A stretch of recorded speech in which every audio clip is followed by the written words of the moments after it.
and here are my 5 note cards.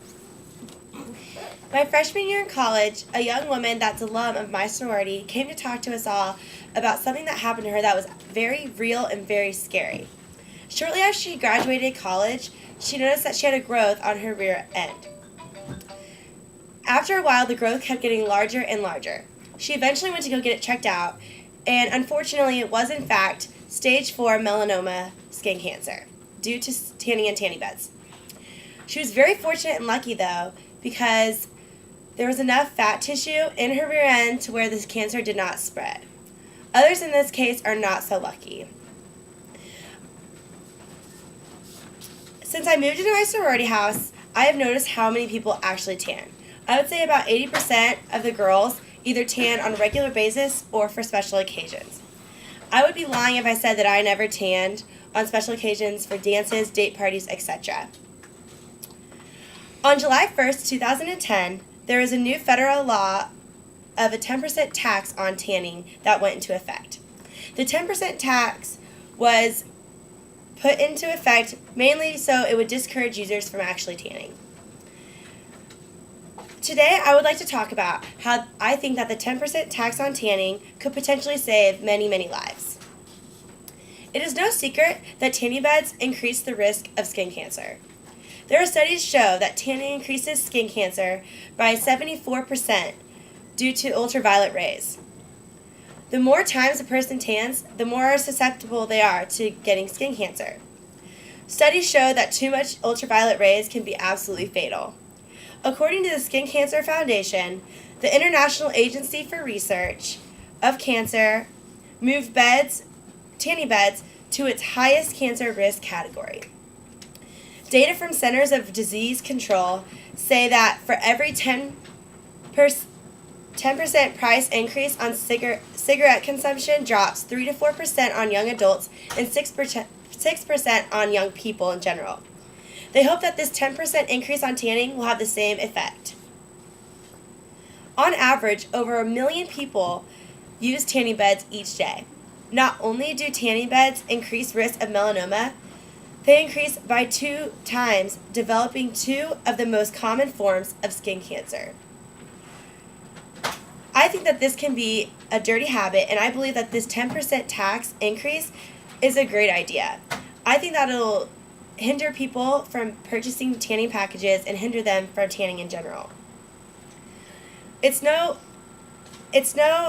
secret that because of the tanning increase that many users are discouraged. According to the CNN Money, tanning salon owners were outraged by the tax and are losing customers to high cost. The tax is forcing financially strapped individuals to give up bronzing, which is really hurting the tanning businesses.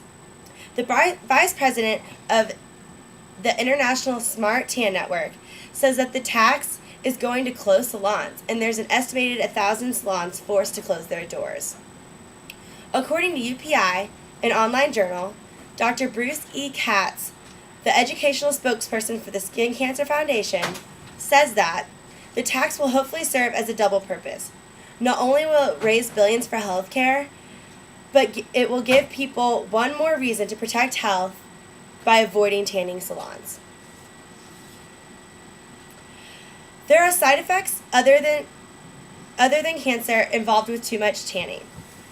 Tanning causes a decreased immune system. UVA rays can go through blood vessels and nerves, causing a decrease in immune function. Other side effects are age spots, wrinkles, vision problems, and an older-looking appearance. Personally, as a 20-year-old, I cannot afford to have wrinkles at this age, or vision problems, or have an older-looking appearance, and I'm sure that many of you can agree with that concept. And unfortunately, these physical, negative effects emerge much quicker than the cancer does. If you're one of those people that loves to be tan and feels more confident being tan, which most people do, there are plenty of alternatives for tanning, such as spray tans. I personally love spray tans. I get tanner in spray tans than I do in tanning beds or even in the sun. And if you can't afford a spray tan every so often, then there's lotions that you can apply on yourself and they do just the same. According to an official tan website, results can be seen in an hour and completely accomplished in 24 hours. To me, I see no reason why we shouldn't be using these alternatives in the first place. In my experience, they work just as well as tanning beds, and I think they even work better if you're wanting to get a complete tan. I believe that this tax can actually potentially save lives. Individuals who can't afford tanning won't do it. Long-term effects of exposure to UV rays are immense and can cause skin damage. Considering the dangerous effects that I have listed and the high costs, I encourage you to just simply not tan. And if money isn't the issue, and if you can afford this increase, then I would suggest you take into account the story I told you at the beginning of this speech and the story about that woman.